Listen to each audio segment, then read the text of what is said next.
Hi friends, আজকে আমরা আবার হাজির হয়ে গিয়েছি মেডিটেশনের নতুন একটি বিষয় নিয়ে।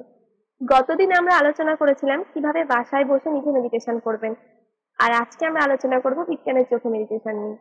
তাই বন্ধুরা, যারা এখনো পূর্ববর্তী ভিডিওগুলি দেখেনি তারা প্লিজ দেখে নিন, এবং যারা এখনো আমাদের চ্যানেলটিকে সাবস্ক্রাইব করেননি তারা প্লিজ সাবস্ক্রাইব করে নিন এবং নোটিফিকেশন পাওয়ার জন্য বেল আইকনটিতে ক্লিক করুন। তাহলে চলুন আমরা আজকের আলোচনা শুরু করি। আজকের আলোচনা হলো বিজ্ঞানের চোখে মেডিটেশন।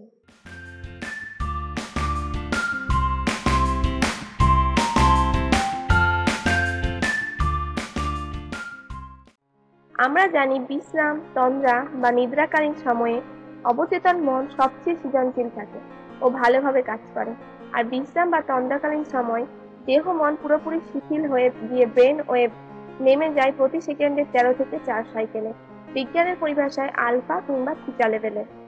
আসলে সক্রিয় অবস্থায় ব্রেন থেকে প্রতিনিয়ত খুব মৃদু বিদ্যুৎ তরঙ্গ বিকিরিত হয়। বিজ্ঞানীরা একে বলেন ব্রেন ওয়েভ।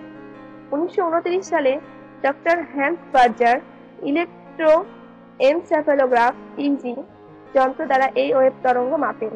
মানসিক চাপ, সতর্কতা, তৎপরতামূলক পরিস্থিতিতে ব্রেনের বৈদ্যুতিক বিকিরণ বেড়ে যায়। তখন ব্রেন ওয়েভের ফ্রিকোয়েন্সি দাঁড়ায় প্রতি সেকেন্ডে 14 সাইকেল থেকে 26 সাইকেল পর্যন্ত। একে বলা হয় বিটা ব্রেন ওয়েভ। চোখ বন্ধ করে বিশ্রামকালে একটু তন্দ্রা তন্দ্রা ভাব সৃষ্টি হলে ব্রেনের বৈদ্যুতিক তৎপরতা কমে যায়।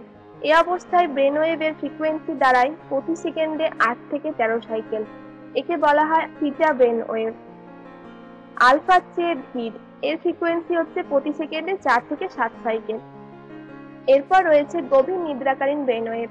এর ফ্রিকোয়েন্সি হচ্ছে প্রতি সেকেন্ডে 0.5 থেকে 3 সাইকেল। একে বলা হয় delta brain wave. Brain wave frequency প্রতি সেকেন্ডে 27 বা তার উপরে উঠে যেতে পারে হঠাৎ উত্তেজিত অবস্থার ফলে। একে বলা হয় গামা ব্রেন ওয়েভ। এখন যদি আমরা কৃত্রিমভাবে শীতল আয়নের মাধ্যমে শরীর মনে বিশ্রাম ও তন্দ্রাকালীন আবহ সৃষ্টি করতে পারি, তাহলেও ব্রেন ওয়েভ নেমে আসবে আলফা থিটা লেভেলে।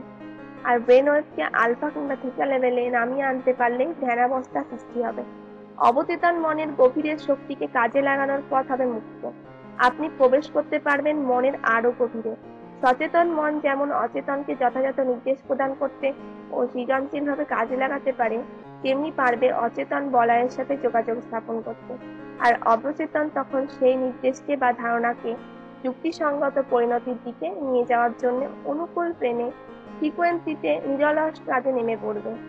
শরীর মনকে শিথিলায়নের মাধ্যমে ব্রেন ওয়েভকে আলফা লেভেলে নিয়ে মনের ধ্যানাবস্থা সৃষ্টি হচ্ছে দৃষ্টিভঙ্গি পরিবর্তন, মন নিয়ন্ত্রণ, মেডিটেশন বা পরিকল্পিত ধ্যানের প্রথম ধাপ। আর ধ্যান বা মেডিটেশনের প্রয়োজনীয়তাও এখানে।